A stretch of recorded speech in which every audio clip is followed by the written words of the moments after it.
রুমিন ফারহানা, ব্রাহ্মণবাড়িয়া ২। মাননীয় স্পিকার, আপনাকে ধন্যবাদ। মাননীয় স্পিকার, দীর্ঘদিন পর্যন্ত এই দেশে কোনো নির্বাচন হয় নাই। মানুষ তাদের পছন্দের প্রতিনিধি নির্বাচন করতে পারে নাই। জাতীয় নির্বাচন থেকে শুরু করে স্থানীয় পর্যায়ে নির্বাচন পর্যন্ত প্রত্যেকটি নির্বাচন ছিল কারচুপিপূর্ণ। সে কারণেই একবার সংসদে আমি মজা করে বলেছিলাম, সুষ্ঠু হয়েছে নির্বাচন, ভোট দিয়েছে প্রশাসন, তাকিয়েছিল জনগণ, এর নাম বাংলাদেশের নির্বাচন। তো মাননীয় স্পিকার, সেই জায়গা থেকে ৩৬শে জুলাই আমাদের জীবনে আসলো, কয়েক লক্ষ মানুষ রাস্তায় নামলো, কয়েক হাজার মানুষ চিরতরে পঙ্গু হলো এবং প্রায় ১৫০০-এর উপর মানুষ তাদের জীবন দিল যাতে মানুষ তার ভোটের অধিকার আবারও ফিরে পায়। এবং আল্লাহর কাছে অশেষ শুকরিয়া মাননীয় স্পিকার, একটি অবাধ, সুষ্ঠু, নিরপেক্ষ নির্বাচনের মধ্যে দিয়ে ত্রয়োদশ জাতীয় সংসদ গঠিত হয়েছে এবং আমি এই সংসদে একজন স্বতন্ত্র প্রার্থী হিসেবে নির্বাচিত হয়েছি।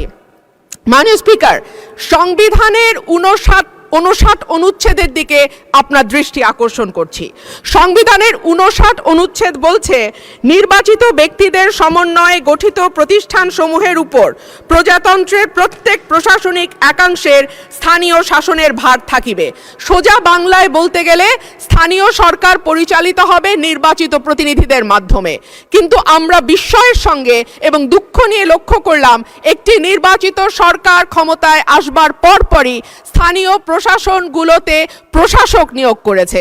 মাননীয় স্পিকার, যখন শেখ হাসিনা পালিয়ে গেল তখনকার পরিবর্তিত পরিস্থিতিতে অন্তর্বর্তীকালীন সরকার প্রশাসক নিয়োগ দিতে বাধ্য হয়েছিল, কারণ আমরা দেখেছি ইউনিয়ন পর্যায়ে, উপজেলা পর্যায়ে চেয়ারম্যান বা মেম্বার যারা ছিল তারাও পালিয়ে গেছে।